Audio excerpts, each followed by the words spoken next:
What's up, guys? This is Jay Corbett of Team Sanctum. We're back at it again with another deck profile. Today we're here with Alfred Barge from Team Sanctum. How you doing, buddy? Good. It's been a while. You haven't been in the game for a bit, but you came back and you're playing some Rip Beasts. How's it feel, man? It's pretty good. The deck is a lot faster now. I needed to fix some of the ratios, and I'll talk about that in a second, but the deck plays good overall. Okay, any spicy text that you added into this? Especially since after the new Link monster was announced. It's pretty standard now. Most of the stuff is just the plays you can make is the spice to the deck. All right, well, let's get right into the deck profile, man. All right. So starting off with the beasts, you have 3 of the main guy, Cannahawk. If you don't know what these cards do, I'm not going to explain them in a lot of depth, but this is a gold sarcophagus, but it's only for ritual beast cards. He's really good. Got to play him at 3. The next best card is Rampangu. He banishes an extra deck monster to send one with that same type from the deck to the grave. Ritual beast extra deck monsters. So I played 3 of him. There's some combos that you start off with him. 2 Pelios. Some people have been playing only like 1. The people who played this deck when it first started, you know you need 2 because there's a loop that you have to do to keep recycling banished cards. Now technically you don't need 2 because of the link, but if you're not able to make those link plays, you're going to end up needing a 2. I'd recommend playing 2. That's why I play 2. And then you play the 1 Pink Dolphin. Everybody hates drawing a Pink Dolphin, but I don't know. It's a good card. You banish a card from hand to compulse a card on the field. And then onto the Tamers, you play 3 Elder. He gives you an additional normal summon. It's not an activated effect. It's not an activated effect. It's a condition, so that's pretty good. I like playing him at 3 because you need him in your opening hand for the better combos. 2 Tamer Wen. When she's normal summon, she specials from the banished. It's a really good secondary extender. Late game is really good, so play that at 2. Play 1 Lara. I bumped this up to 2. There's times when I needed more than just that one. The next card that I'm going to show you is just ass. I would just take it out altogether. Like I don't. The next card I'll show you, I don't like it. Zephyr and Pelika. Technically, it's supposed to be good because of the names. Like you want more names. But to be honest with you, you really don't need it. You really don't. You don't need Zephyr and Pelika. If you're playing the build that plays the Oracle of the Zephyr to search it, that's pretty good. That's a good reason to. But I just never see it worth it because if you link summon with this, it goes face up in the extra deck and you can't reuse it anymore, which is not good unless you have macro or DeFi up. Then it does, but you don't want to depend on that. Tamer Winda, she's really good. I'd bump her up to 3. You don't need 3 to play the deck, so you can play with 2 if you need to save space, but she's really, really good. When she dies, you get back the link, or you get back the one of the fusions. Like, you get that special ignoring summoning conditions, so it's really, really good. Alright, and that's it for the monsters. I believe there's like 19 of them. I'm not exactly accurate on that. Then, for the Ritual Beast spells, we play 2 Return and 1 Bond. Move it down. Okay. Yeah. So return, you banish a card from your from a Ritual Beast card from your hand, and then you can special a Ritual Beast from your banished or from your graveyard. And it's a quick play, so it's really good. You use it to bring back the Link monster most of the time. And then Ritual Beast Bond, OTK card. It lets you banish 2 Ritual Beast monsters to special summon a Ritual Beast from the extra deck, ignoring its summoning conditions. So that's really good if you want to get out your 3200 beat stick, which I'll show you in a minute. Really good way to get it out. Then moving on to the more generic spells. Triple Golden Sarcophagus. It's basically upstart for the deck in a way. It puts cards banished that you need. Also, Gold Sark and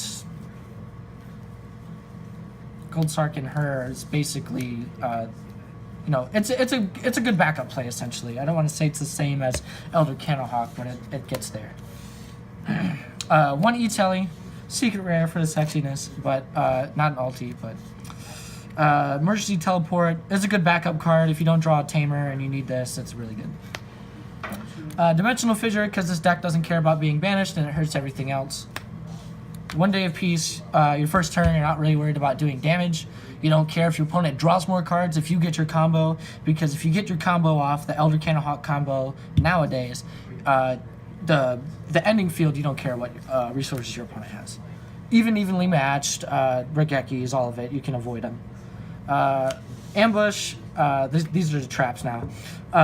Ambush, it's a double Call of the Haunted from either the Banished or the Graveyard. Steeds, if you're familiar with Firelake, it's Firelake. It's really, really good. Non-targeting destruction. And that's the only Ritual Beast traps I play. Those are the only two. And then Dark Bribe. This was really, really good. I stopped an evenly matched today. I stopped several Regekis. I stopped the Solemn Judgment. I stopped a whole bunch of stuff, and it's definitely worth playing in this format if you're playing trap cards. And then onto the Solemn Brigade. I play double strike, not triple, because I think that it's a little too much. 1 Solemn Warning and 1 Solemn Judgment. So these are really, really good. I don't know. I used all of them except I didn't use Warning today, but I used the strikes and the Judgment. It's really good. Need to play those. And the last spicy card, Macro Cosmos, hurts everyone else, doesn't hurt me. Enough said about that. All right, that's 40 cards. I'd try and add more draw power. Maybe switch the 1 day for something else. Extra first. Yeah, go extra deck. All right, so extra deck first. Onto the Xyz monsters. Baguska. It's a really good card. I lost when I played it though, so you know, it's whatever. Chidori, the best Xyz that you can play in this. I recommend, other than these two, trying to find a Totem Bird.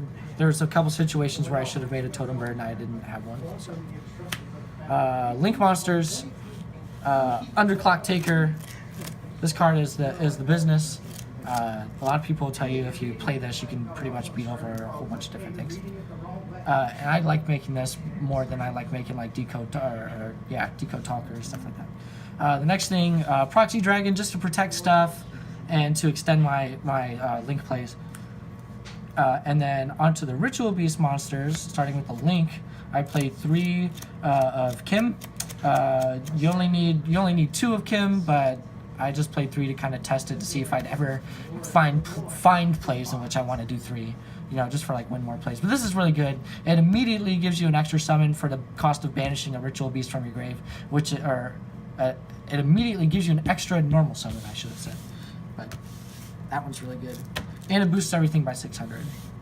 The Searcher, you play 1 because he's limited. 2 of the Dolphin, 3 of this guy, and then 2 Ulti-Gaia Paleo.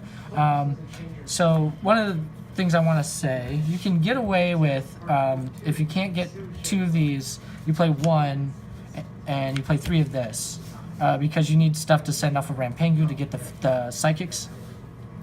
So that's the thing, or you play 2 of this and 2 of this. I played, like I said, today I just tested 3 to see what it would do for the deck. And then the other thing is, I played 3 of this today. You definitely don't need all 3 anymore. You can get away with just playing the 2.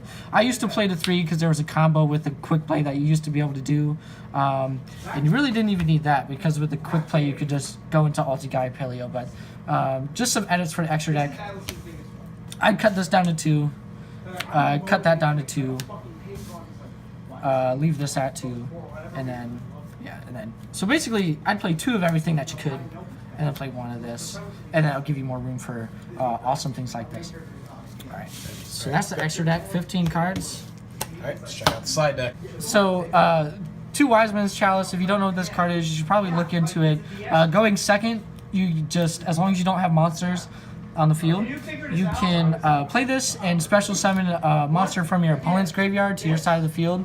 I think the only exception is that you can't tribute it or use it as a synchro material.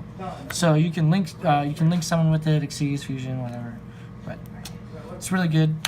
I used it to link summon today. So then Mind Control. This is at 3. I only have 1 right now, but I definitely would recommend getting these for your side deck. Going second, this is really, really good. So taking your opponent's link monsters even just so you can special summon more stuff is really good. Well, actually, as long as it has arrows pointing to the side. But, yeah. Triple Mind Drain. People are still really hardcore on these hand traps. I'm not feeling it. If I'm going first and I'm going against someone who plays a lot of hand traps, I'm going to side in these. They worked out today. Then I play my own hand traps. I play Double DD Crow, Light Sworn, a couple other things just to kind of get rid of stuff. I didn't know what I'd see today. It was just a local, so sided those in. Double Trap Eater with all the traps getting unbanned, basically. I didn't know if people were going to try to play Royal Decrees or not. Also, I didn't know if people would have Iron Imperial Wall for like ABCs, like if they would side that for that or not. So I just wanted these to have easy out to those cards. And then because I don't like Trick Stars at all, Triple Chaos Hunter, they can't activate Reincarnation if this is up, and they can't banish it for their search or anything. So this is a really good card. Then 2 Eater of Millions. I'd play 3. I just didn't have more room in the side deck. I probably could have made more room, but this is really good. You activate if someone activates evenly matched on you, or they activate Pot of Desires, or you activate your own Pot of Desires. This is a really, really good comeback card. Like just OTK them basically. So, and that's it. All right. If this freaking phone will let me zoom out, there we go. Won't let me zoom out, man. Thank you again for doing this deck profile, Alex. You got any shout outs? Shout out to my team. Yeah, I don't know. That's just pretty Shout much out to Team Sanctum. I don't know. Shout out. There we go, man. Shout out to Jossie for making the team motto that's on the back of our shirts. I want to believe. If you haven't seen our shirts, it's on the back right there. I want to believe the scapegoats being abducted. We all want to believe that the aliens could be top tier 2-0. Shout out to X-Files for the motto as well. No copy. Wait, is that copyright? We didn't say that. The X-Files don't exist. Anyways, thank you again for doing this deck profile for us, Alex. Man, I'm over here stumbling over words. Be sure to like, comment on the video. Check us out on Facebook. Be sure to give us a like on there and subscribe to us on YouTube. Our Patreon is in the description below. And as always, this is Jay Corbett signing out.